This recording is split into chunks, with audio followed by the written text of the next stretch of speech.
Good afternoon, good evening, good morning, namaskar, shashikal, adab, depending on where you are and whichever part of the world you're in. Welcome to another True Grit story, a True Grit episode of TheRKShow. And today we have Niroop PRABHAKAR with us, the owner, proprietor, and the person behind the awesome journey of 615 Chutney, an Indian restaurant with a twist in Nashville, Tennessee. Niroop, what a pleasure to welcome you to the show. Niroop, you and I go back to our roots in the city of Madras or Chennai, and subsequently we also had the opportunity to be together in a big conglomerate in Delhi, in India, which was the General Electric company. But before we get to that and your future journey, where you and again I got together in Nashville, why don't I quickly welcome you to the show and ask you to share with us your early stages of your journey till we came together in Delhi in the General Electric company. Please go ahead, Niroop. Welcome again. Vanakkam, namaskaram. Nama urla nama wish pandra mari. I just said hi and hello. Thank you, Rajat. Thank you for having me on this show.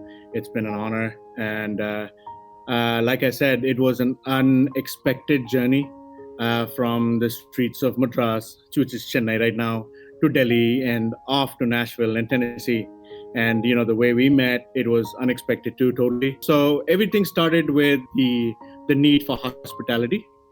And I loved Southern hospitality back in India. So I've always wanted to open a restaurant. I've always wanted to run an Indian restaurant. And then when the opportunity came in the US, I thought, why don't we serve some authentic South Indian food here in the streets of Tennessee? That's how I started my journey. So, and then of course, you know, I met you in Nashville, but worked in GE, the big conglomerate out there in Gurgaon, learned a lot about customer service and hospitality, and here I am. Your journey in Chennai happens to be, strangely enough, you and I both grew up in Chennai or Madras. Was there an early influence in your life associated, because where you came from and where I came from and what you're doing now and what I'm doing now was not even at the back of our minds. What was your early story like as a child? What is the family background? Was there anything related to hospitality, hotels, restaurant ever in your family? Hospitality was always the backbone of my family. Dad was a banker, mom's a doctor. And, you know, they always taught about service. They always said that the customer comes first. You know, being a banker, you know how it is back in India and way back in the day when banks were all, you know, manual and stuff like that. So customers used to wait and then take turns in enjoying an interaction with a personal banker. My dad was more of a personal banker. So that kind of inspired me to do hospitality. Then, of course, mom being a doctor, an amazing physician. So that taught me, you know, why don't you just go ahead and help people and serve some nice food. And of course, you know, Tamil food is amazing flavored food, right? Right. So Exactly. That's what kind of inspired me to serving and hospitality and, you know, taking care of customers. So Niroop, I have to bring our viewers to this point and we will jump back to our meeting up in Delhi where we used to work together. But your and my meeting 4 years ago in Nashville was quite out of the blue. So viewers, here I was driving back from Atlanta back to Chicago on a road trip, and I was nearing the city of Nashville and pretty hungry. So I told my wife, let's look up if there is any good South Indian restaurant for that matter in Nashville. I knew Maneet Chauhan, who was somebody who I was aware of, had a presence in the Nashville area. She is a chef par excellence in her variety of cuisine, which is more Indo-fusion related. But I was looking for something more on the authentic South Indian side. And there I looked up this name called 615 Chutney. It intrigued me. And I still remember making that call out and a gentleman picking up the phone, which happened to be Niroop. And I said, do you serve authentic food? And I spoke to him a little bit in Tamil. And he says, I'll leave that to you. I'm not even going to answer that question. It intrigued me even further. He said, all I can promise you is if you come here, I will give you a spread. You make the determination after that. I took a chance on a voice. Yes. I took a chance on somebody's very happy way of saying, I won't even talk about delighting you or even wowing you. I'll just leave it to you. You make the determination. And there I was, and I had some amazing idlis, freshly prepared, amazing medu vada. We got some dosa. The sambar was outstanding. And then I got hooked on. And then I started sitting and discussing with this young guy, Niroop, where was his background from. And strangely, we realized we had worked together almost at the same time in the General Electric company in India and Gurgaon. So how did your journey from Madras to General Electric company, Gurgaon, Jekis, happen, Niroop? Even before we get into your restaurant journey in greater detail. I finished college sometime in 97 and I was like looking for a job, and it was one of these newspapers which had an ad saying GE is hiring. The caption read, "Capitalize on your capabilities." I was so intrigued by the way GE had invited people for an interview to do back office. You know, that was the first time I've ever heard of GE or any international company based out of Delhi and interviewing in Chennai. So I took the interview, got the job, moved to Delhi, to a state where I did not even know the language. Of course, you know, being in Tamil Nadu, Hindi is an alien language, right? So I took the plunge, went to Delhi, and all I knew was, if I wanted to go to a particular location, I just say the name of the place and people will just say, okay, go this way, go that way, take this bus. That's how much it's going to cost to go somewhere. So I took the plunge, went to Delhi, and was there for about 5 years. Enjoyed Delhi thoroughly. Delhi was one place which exposed me to a lot of different religions, a lot of different cultures, a lot of different people. It was an amazing experience in Delhi and GE. GE helped me to travel outside the country as well. So I traveled to Missouri, stayed there for about 45 days, lived in a small town in the middle of nowhere in the state of Missouri called Moberly. And then when I went back, I thought, why don't I try to move to US and do a little bit of farming because this place is so beautiful. So that's why I went back to GE. I worked there for a little bit, and then when the time was right, left and came to the US. So the journey of coming out of Chennai from college, joining General Electric company, getting exposed to the US, coming to Moberly and getting the exposure to this country and deciding on farming. So tell me about the journey of coming to Moberly, back to the US, farming, and then to restaurants in Nashville. Bridge that gap for us as to how. Because I used to be a hotelier, a restaurateur for the first 7 years of my life. And I've become a banker, a financial services guy now, whereas you've gone the other way around.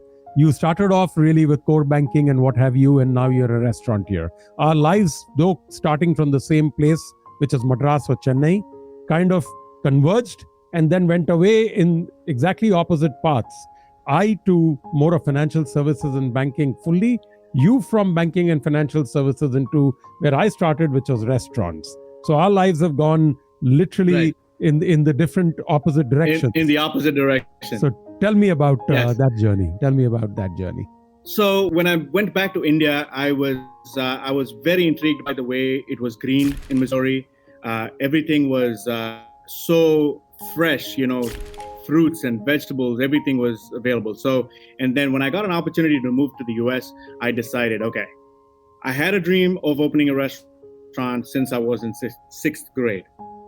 Now I'm in this country. Why don't I utilize what I learned from GE called GE values, right? GE always gave a card which had GE values written on them, and it always focused more on customers. It focused more on the consumer.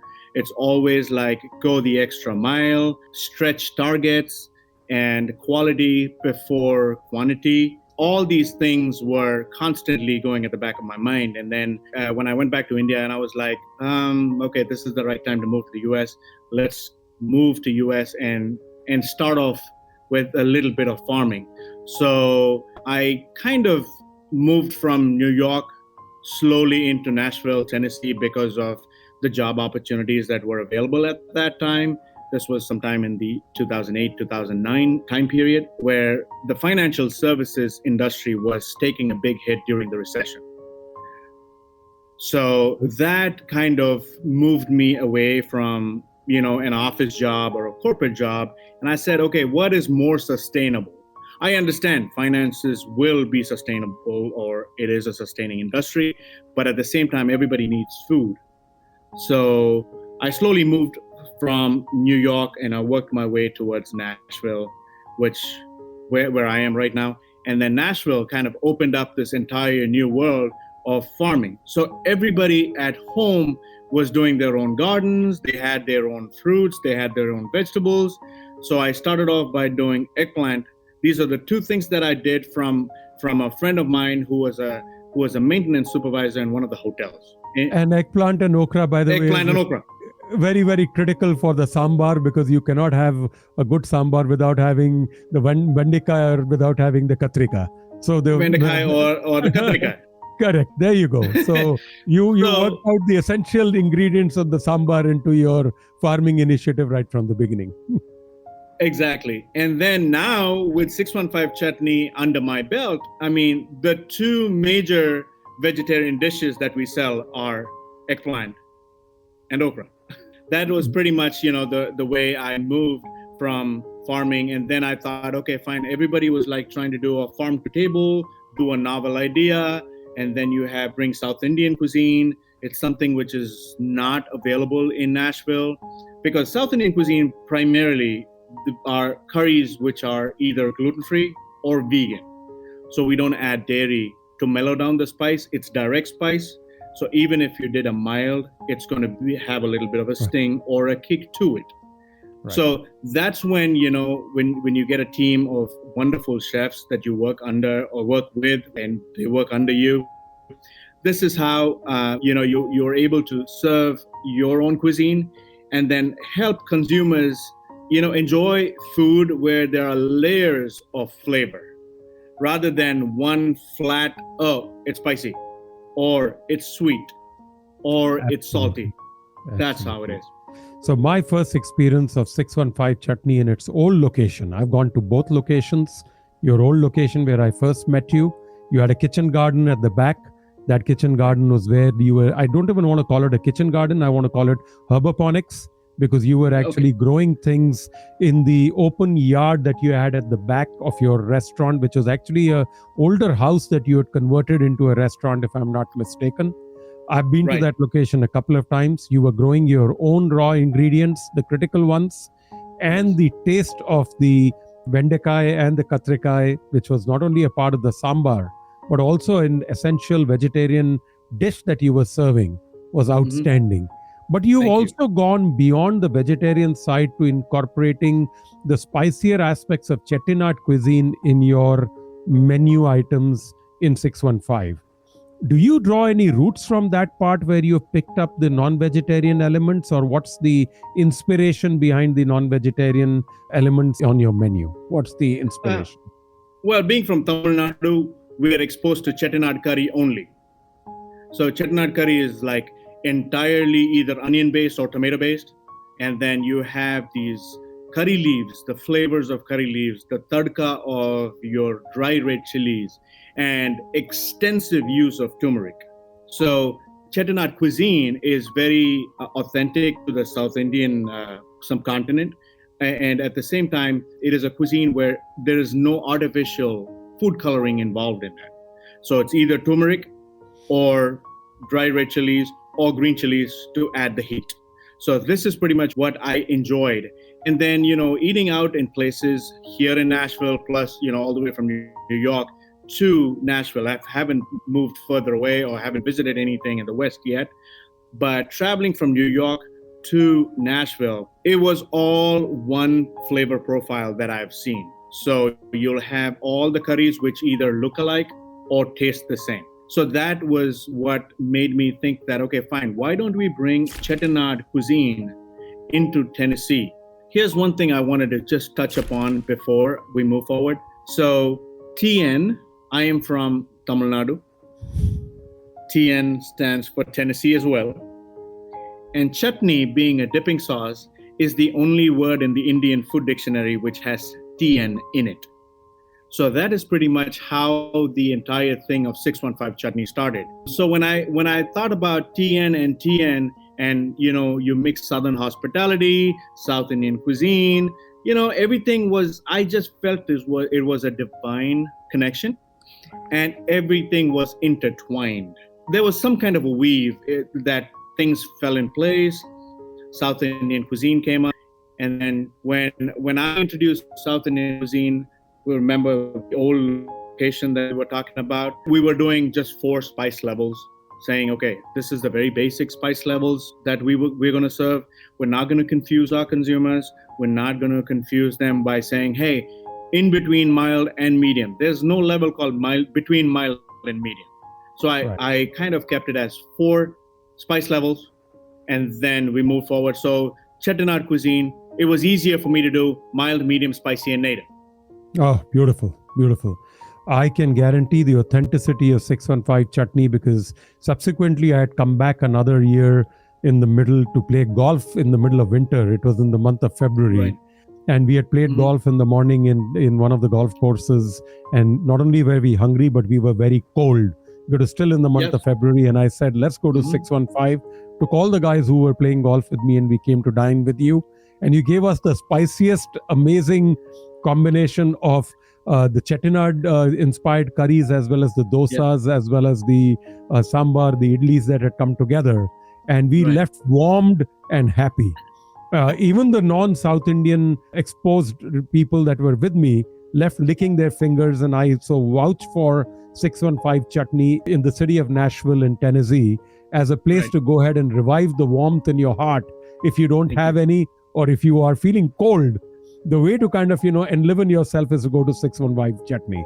But coming to the point, how much of an influence did your wife, who is not at the million, who's not even from the same location as you are from, and what role has she played in your life and the development of your desire to be a restaurateur? Because she's played a role as well.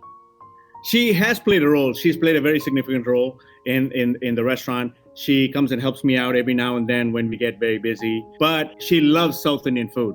So every time we make something and she doesn't like it, then that's when we know that, okay, fine. Oh, okay. So we need to make sure that she's happy in what she's eating next time. So that's kind of... You're using her as a benchmark for the others who may have a similar experience. Absolutely. So you're using her as a proof of concept.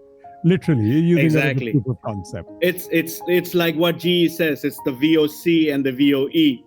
Voice of customer and voice of customer employee. And the voice of employee. Exactly. Wonderful. Niroop, I'm so proud of you that coming from the common background of our General Electric days, Jekis days as we call it, those very important things still matter to us. But Niroop, you did not have a very easy ride, and I won't get into the politics of it, from your old location and the challenges you had during those early days in setting up. But since then, you took on a challenge and you decided to go at it alone in the new location. Do you want to touch upon some of the challenges without, if you don't want to get personal, we don't want you to, but there is a story behind the trailblazing that you did, the grit and determination that you showed to stick with your plan to continue to be a restaurateur. Do you want to touch upon that? I will do a little bit about that because, the basis is, again, Chettinad cuisine. No other restaurant around the area which was giving authentic, actual Chettinad cuisine. I took that as a challenge, saying, why not Chettinad cuisine here? In the initial stages, my menu was not too long. It was not very long. It did not have chicken tikka masala or the butter chicken or even the sags and the vindalus in the beginning. So I've had people walk out of my restaurant saying, oh, you do not have chicken tikka masala. So I said, hey, this is a different cuisine. You might want to try it. I have given free food to so many people just to taste it, but it did not help at all. Then we tried the buffet, which any other Indian restaurant would do. So this was in the beginning of 2020. We tried the buffet style service, but it did a little okay, but it did not help us sustain ourselves. And then in 2020, we also were hit by the tornado. When we were hit by the tornado, the only restaurant that survived in the East Nashville area was 615 Chutney. So, and the other restaurants were unfortunately, hit by them pretty badly, and they were not operational at all, at least for another, couple months. And plus, at the same time, there were people who lost their homes as well. This I took as an opportunity, And I said, hey, I'm the only one who's open. So why don't I open my doors just like I open my hearts as a South Indian and help everybody, combat the sorrow where they don't have homes, they don't have electricity, they don't have a way to even move because when a tornado hits a town, their cars are also taken. So this entire East Nashville area was cut off from the rest of the world for at least a week to 10 days. So I opened up the doors. Whatever food we had, we donated to everybody who was in the neighborhood, who needed help, who needed food, who were hungry, who didn't have a place to stay. I opened up the doors. I had electricity, so I opened up my internet so people could come in and work. And then this happened for a week. And then after that, I thought whoever had a zip code, whoever is from that zip code, started getting discounts. So we gave them discounts to eat because they were able to sustain a little bit and all that. And then the third week we did a fundraiser. We brought all the community together. So I served food there. So this way I supported the community as much as I could. You've been a very thoughtful individual, and I'm proud of you because not only do I have a history with you of having come from the same location which is the city of Chennai, or having worked together in the same place, imbibing the same core values, as we call it. But I'm also proud having visited your restaurant a number of times from Chicago and getting that warm welcome, the awesome food, and seeing the crowds in your restaurant, genuinely enjoying the taste and the flavors. So in the last visit that I had in the month of September this year, I saw a couple of very interesting things in your restaurant. First and foremost, the authenticity of the chefs. I tried the dosas. I had my entire family who are very, very, as you call it, acute South Indians. What I mean by that is we taste South Indian food like a scientist would be probably evaluating their mixture in a test tube.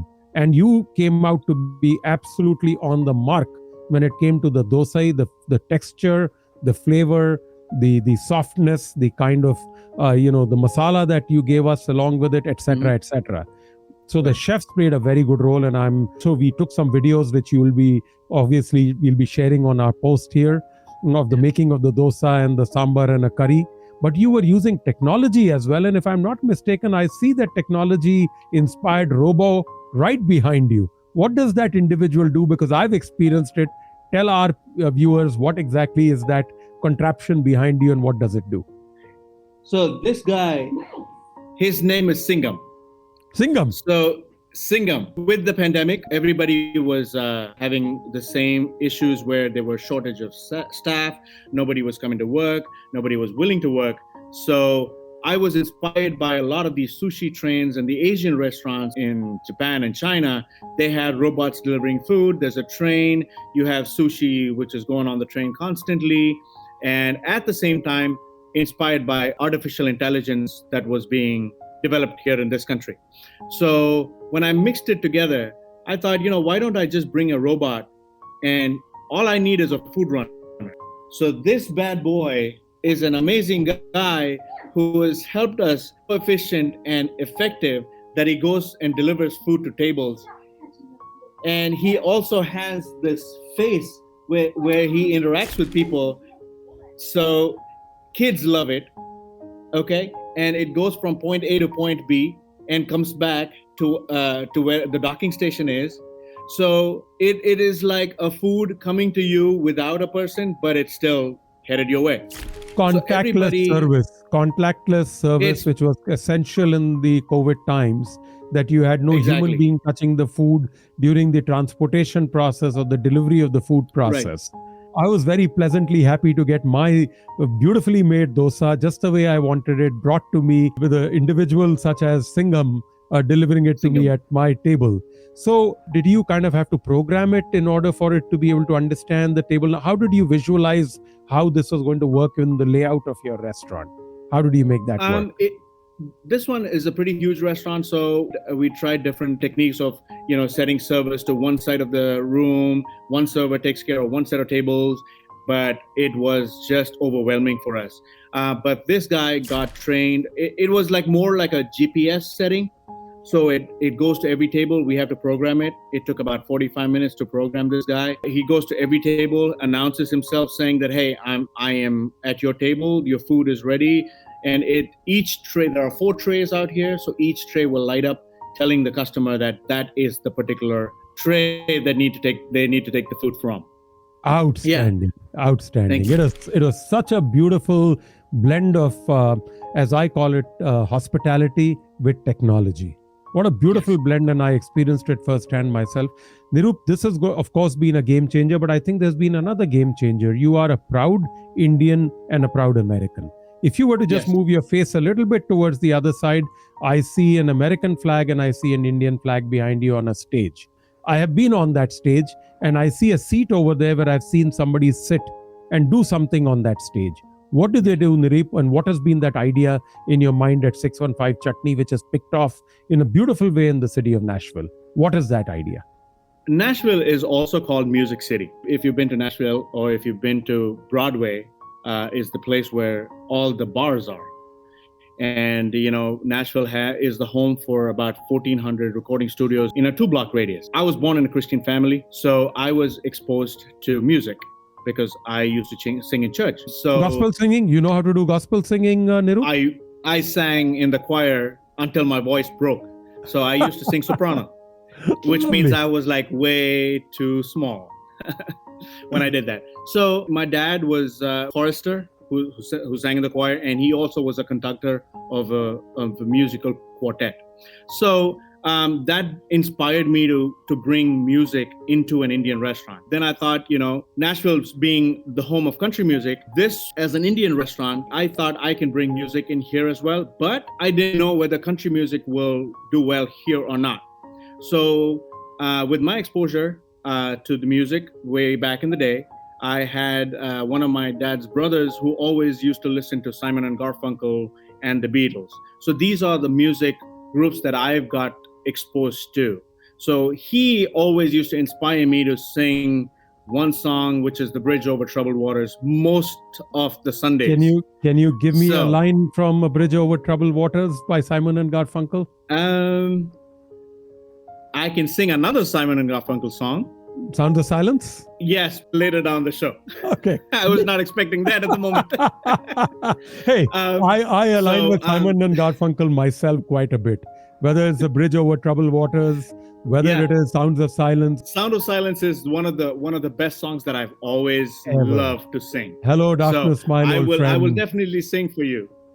Yeah, hello. I will definitely sing for you before the end of the interview. So that inspired me to bring in artists who were not country stars or country singers, to be precise. And then I thought, bring in more genres and serve that here. So I have a jazz musician come in. I have a harpist who plays here. I have a group that sings 50s and 60s oldies. I have a guy who plays 70s, 80s rock. There's another gentleman who comes and plays steel drums. I had a gentleman who also plays the handpan. So it's like a variety. In a funny way, I will just say this is where Cecilia goes on a date to Hotel California and eats chicken korma. Oh, lovely, lovely, lovely. Cecilia, you're breaking my heart, is going ahead, yes, to Hotel California and having chicken korma. I love that. I love that analogy. So you also do another thing, Niroop, and I've noticed that. You also do a little bit of cook-offs in the restaurant on the off days where you have brought in people with other cuisines, not Indian cuisine, but other cuisines and experts in their own little setup, whether it be Thai or Vietnamese or what have you. Tell us, what is that idea that you have influenced and started in that local community? What is that now? Right. See, I started off as a food truck. So I knew a lot of these cooks and chefs who used to be having an opportunity at a commissary, or they had their own commercial kitchens where they were cooking and catering for various events and their own cuisines. With COVID, a lot of them had to shut down. With the tornado, a few of the kitchens were devastated as well. So I still was thinking about them in the background. And I thought, Nashville has given me an opportunity moving from a smaller location to this location in Bellevue. And it is a blessing. All right. So why don't we share the blessings with everybody else? There are lots of other chefs who don't even have an opportunity to continue doing whatever they're doing. The basic thing that I started off was Mondays I'm closed. So now when I'm closed on Mondays, I was thinking about bringing different cuisines in to do pop-ups. So I found this amazing chef. She's an Italian by birth, by origin, and her name is Chef Paulette. And she does caterings and she does cooking classes. So we just started talking, and then we were like, why don't we do this? Why don't we do that? And then finally we broke on this idea saying that on Mondays, why don't we convert this Indian restaurant into an Italian place? So she takes over my kitchen, she takes over my restaurant, we sell tickets, and people just come in for a pop-up. It is a 5-course meal that she serves. And then at the end of the day, the restaurant is full and everybody enjoys a completely different cuisine in an Indian restaurant. Outstanding. So it's like a double whammy. She gets her own people who are following her constantly. And at the same time, I am exposing my space to someone who's new to Indian cuisine. So the next time I will see them, they come in and they talk to me and say, hey, we'd love to have some Indian food. Would you help us out? Fantastic. You're being generous enough to not feel threatened by another chef and inviting that person to your space to give them the opportunity. B, you're also in a very, very subliminal way creating the interest in your restaurant after the particular Monday opportunity to come back for another day to try another cuisine. Are you also thinking about other such cuisines in addition to Italian as well? Because I know you briefly talked to me about going a little bit more wider and broader, most likely Pan-Asian, possibly, if I'm not mistaken. You're still thinking about you're right. I'm still looking for somebody who can bring in some ethnic cuisines, not the run-of-the-mill Chinese or Japanese or sushi. I'm talking about Laotian cuisine. I'm thinking about Malaysian food. I would love to have somebody from Nigeria come and cook something and do a pop-up. Somebody from Peru. Exotic cuisines can come and use my space. They can use my kitchen and then do their pop-ups. And then it's going to be a win-win for everybody. I have a picture along with my entire family and you and the chefs on that stage behind you. What else does occur on that stage in terms of, so there is of course a variety of musicals. Are you also considering stand-up? Because if you consider stand-up, I know a few candidates who can come in and perform stand-up over there. But what else is being thought about? I've called the stage Chennai Talkies stage. Yes. I know I couldn't take Madras Talkies because Mr. Maniratnam would have, held my throat. But anyway, so we called it the Chennai Talkie stage because my chefs are all from Tamil Nadu and they always enjoyed the kind of entertainment that goes in here. So they helped me name the stage. And then now that I have the stage, I've started doing singer-songwriter nights. Just like Nashville, you would find singer-songwriters everywhere. Everybody's aspiring to be a singer and songwriter. We've done about 4 rounds of singer-songwriters nights here already. And the second thing, I've already done a comedy show, one. I titled it No Nonsense Comedy because I do not serve naan in my restaurant. And I call my restaurant a certified non-naan restaurant because of the parota and the dosas that we serve. I would love to take you up on that offer to bring in more comedians. The third thing that I've done is a magic show. I've done a couple of ticketed shows here where I had this amazing couple who did a bunch of mind-reading tricks out here, and both the shows were sold out. I am also working on a few other like a supper theater, dinner theater kind of a vibe here. Now that we are getting into Christmas, that probably will pop up during that time or maybe in the winter months. Wonderful, Niroop. Wonderful. Yes. Wonderful. And I will give you the opportunity whenever you're ready around the holidays for some little bit of stand-up comedy. I know a particular comedian or at least a stand-up whom I can bring along, which is my wife. She's been doing stand-ups on the NPR as well as on the Chicago stage. You've met her, you know her. And she's been winning a few, so would love to, get her over and we'll have a couple of rounds on the stage right behind you. Definitely, I can see. But Niroop, I am game. I'm looking forward to it, my friend. You have got I call you the scientist who's willing to break the boundaries between traditional restauranting, cuisines, bringing in the entertainment factor, and also trying the boundaries in terms of, bursting the boundaries when it comes to being an open sharing approach of learning and growing together. Exactly. Chefs are usually and restaurateurs are usually very, very close in terms of their need to change. But you've always Mhm. worked on the, as I call it, the edge of change. You've always Mhm. wanted to change, adapt, and renew. And that is the Yes. strong point that I have known about you for the number of years, 4 years or so that I've actually known you and I've dined with you. But as promised, you have to sing that The Sounds of Silence for me now, because I think it's appropriate as we try to wrap up this show with the wonderful thing that we should have a number from you from your days as a singer and a chorist. And maybe this is a good song. What do you think? Absolutely. I will try Sounds of Silence, and I also have another song called Dream that I always enjoyed singing. Before we go there, you talked about change, remember? Jack Welch always used to say this: change is a constant. As a constant. And we in GE, we always used to say this as a funny thing. The last two letters of the word change Is GE. are G. So here I am. Never be afraid of change. Accept change as a challenge. Beautiful. Otherwise, if you do not accept change, you're not going to grow. Very true. Very That's true. what I've learned. And Jack Welch also says, we cannot spell success without you. So Chutney has a U in it. So I cannot spell 615 Chutney without you. Beautiful. Thank you. Beautiful. Beautiful. Thank you. Beautiful, my friend. I'm so proud of you, Niroop. I'm so Thank you. proud of you. Absolutely. The stage is all yours. Okay, I'm going to start off with Sounds of Silence. I don't know how much I can sing, but I'll Dream, join you. definitely yes. Hello, darkness, my old friend. I've come to talk with you again. Because a vision softly he's speaking.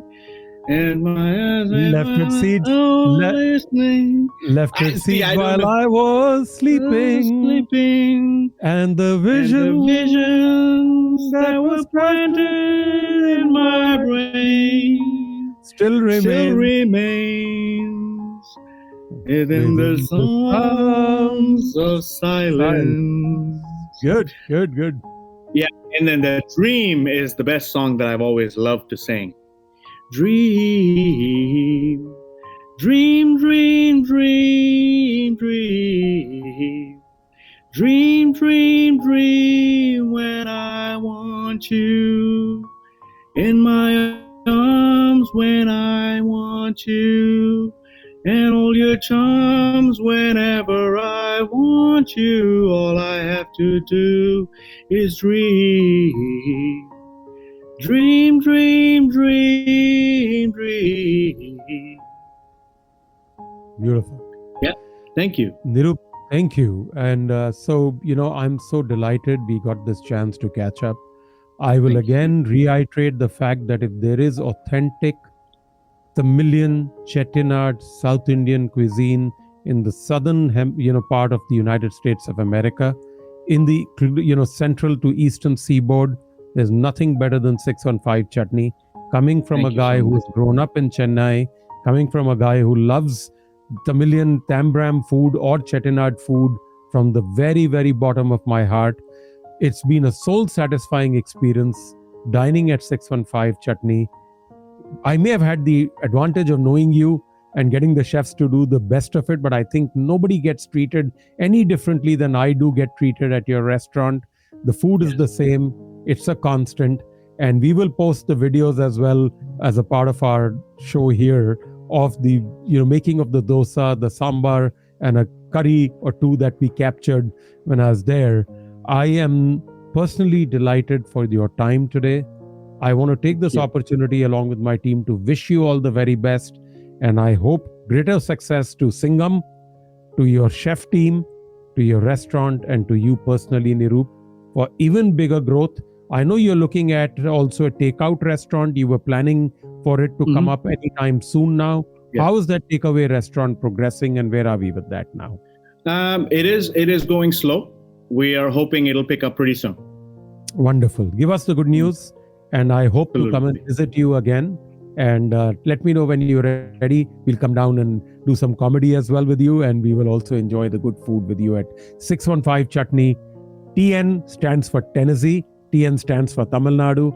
And with the very best, let me sign off with a big thank you to you, Niroop. Have a wonderful day. Take care. Thank you so much, Rajat. Thank you so much for your team. Thank you for your time. It has been an honor. It's been a pleasure to be talking to you. And I don't know how else to thank. Thank you is not enough to have got that phone call the other afternoon while you were driving back to Chicago. And then here we are. Thank you very much. Wonderful. Appreciate it.